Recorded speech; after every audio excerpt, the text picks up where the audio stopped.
తెలంగాణ ఏర్పాటులో పెద్దపల్లి జిల్లా కీలక పాత్ర పోషించింది అని అన్నారు. తెలంగాణ ఉద్యమంలో సింగరేణి కార్మికులదే ముఖ్య భూమిక అని బీఆర్ఎస్ పార్టీ భారతదేశ చరిత్రలోనే చరిత్రగా తిరగరాసింది అని అన్నారు. బీఆర్ఎస్ రజతోత్సవ సభకు పెద్దపల్లి జిల్లాలోని 3 నియోజకవర్గాల నుండి వేలాదిగా తరలి రావాలని అన్నారు.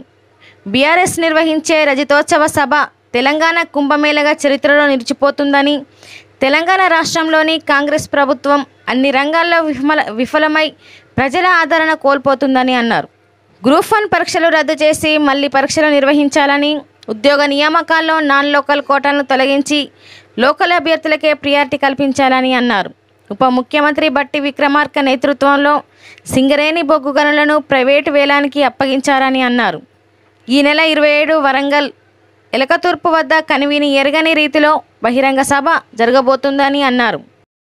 కోటీశ్వరులు చేస్తామని చెప్పి పెద్ద పెద్ద కథలు చెప్తా ఉన్నారు ముఖ్యమంత్రి గారు. దానికి ఎగ్జాంపుల్ ఏం చెప్తున్నారు? జిల్లాకు ఒక పెట్రోల్ బంక్ ఇస్తారు.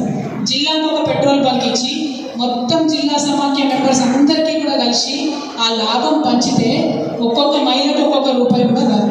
ఈ మాట నేను కాదు, మీరు ఏ మహిళా సమాఖ్య దగ్గరికి పోయి అడిగినా కూడా ఖచ్చితంగా వాళ్ళు చెప్తారు. ఉల్టా ఇంకా మైనస్ అవడే తప్పితే ప్లస్ అవ్వలేదు. అంతేకాకుండా దారుణంగా ఆడబిడ్డలందరూ వాళ్ళు ఆలోచన చేసుకోవాలి. వడ్డీ లేని రుణాలు కేసీఆర్ గారు క్లియర్గా చెప్పారు, మేము 5 లక్షల వరకే ఇస్తామని చెప్పి. వీళ్ళు ఎంత అబద్ధాలు చెప్తున్నారు? 20 లక్షల వరకు కూడా మేము వడ్డీ లేకుండా రుణం ఇస్తున్నామని చెప్తున్నారు. అది పచ్చి అబద్ధం. ఈ పచ్చి అబద్ధాలు రాష్ట్ర ముఖ్యమంత్రి గారు ఆడడం అన్నది నిజంగా కూడా మన దురదృష్టం.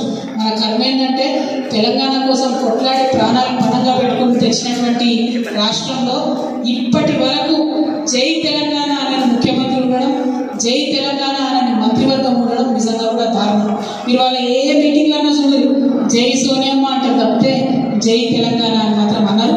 ఆ ముఖ్యమంత్రి గారు, ఆ మంత్రివర్గము ఎప్పుడైతే జై తెలంగాణ అంటారో ఆనాడే వాళ్ళు మన గురించి ఆలోచించగలుగుతారు తప్పితే ఇంకొకటి లేదన్న విషయం ఇలా మనం ఆలోచన చేసుకోవాలి.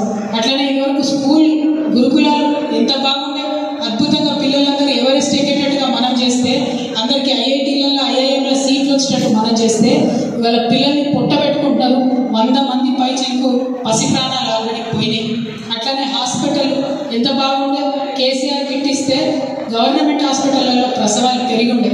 ఇవాళ మళ్ళీ అది ఉంటాయి, మళ్ళీ ప్రైవేట్ హాస్పిటల్లో పోయేటటువంటి పరిస్థితి వస్తుంది. అంటే 1, 2 అని కాదు, ఏదైతే కేసీఆర్ గారు మొదలుపెట్టినటువంటి అభివృద్ధి పథకం ఉన్నదో దాన్ని మొత్తం కూడా వెనక్కి తీసుకుపోయి రాష్ట్రాన్ని మళ్ళా తిరోగమన దిశలో నడిపిస్తున్నటువంటి ఈ కాంగ్రెస్ ప్రభుత్వం యొక్క వైఖరిని కూడా ఆలోచించి మనం ఎండగట్టాల్సినటువంటి అవసరం ఉన్నది.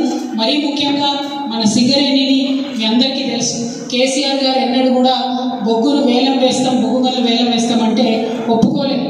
మనం అన్ని ఆప్షన్లను కూడా బహిష్కరించాం.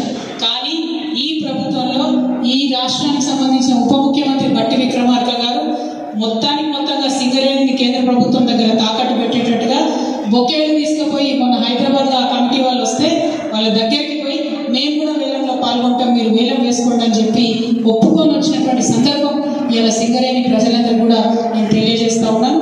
మనం కాపాడుకున్నాం సింగరేణిని, వాళ్ళు మొత్తంగా కూడా ఎత్తేసేటటువంటి ప్రయత్నం చేస్తున్నారు. అంతేకాకుండా నిన్నగాక మొన్న లాభాలలో వాటా పంచినామని చెప్పి గొప్పగా చెప్పుకొని మొత్తంగా నష్టం చేసి కార్మికులను మోసం చేసినటువంటి విషయం కూడా మీ అందరికీ తెలుసు. దాని గురించి కొత్తగా చెప్పే అవసరం లేదు. అట్లానే కేంద్ర ప్రభుత్వం లేబర్ కోడ్ 3 ఘోరమైన లేబర్ కోడ్లు పాస్ చేస్తే చూసుకుంటూ కూర్చున్నారు కాంగ్రెస్ వాళ్ళు, కానీ ఒక్క మాట కూడా అనలేదు. అంటే వీళ్ళు కేంద్ర ప్రభుత్వాన్ని ఎదిరించారు, రాష్ట్రంలో జరగాల్సినటువంటి అభివృద్ధిని చూసుకోరు. మనం 8 మంది బీజేపీ వాళ్ళని 8 మంది కాంగ్రెస్ వాళ్ళని గెలిపించి పంపిస్తే మనకి 8 రూపాయలు కూడా రాలేదు బడ్జెట్లో.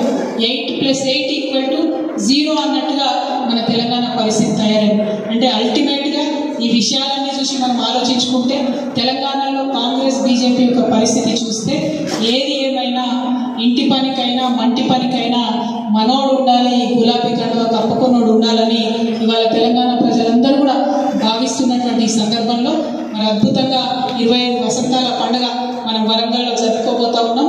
చాలా పెద్ద ఎత్తున కనీవిని ఎరగని రీతిలో ఈ సభ ఉండబోతా ఉన్నది. ఈ సభ ద్వారా ఒక మంచి మెసేజ్ దేశమంతా కూడా పోబోతా ఉన్నది. ఈ సభకు పెద్దపల్లి నుండి అందరూ కూడా పెద్ద ఎత్తున తరలి రావాలి అని చెప్పి నేను అందరినీ కూడా కోరుకుంటా ఉన్నాను.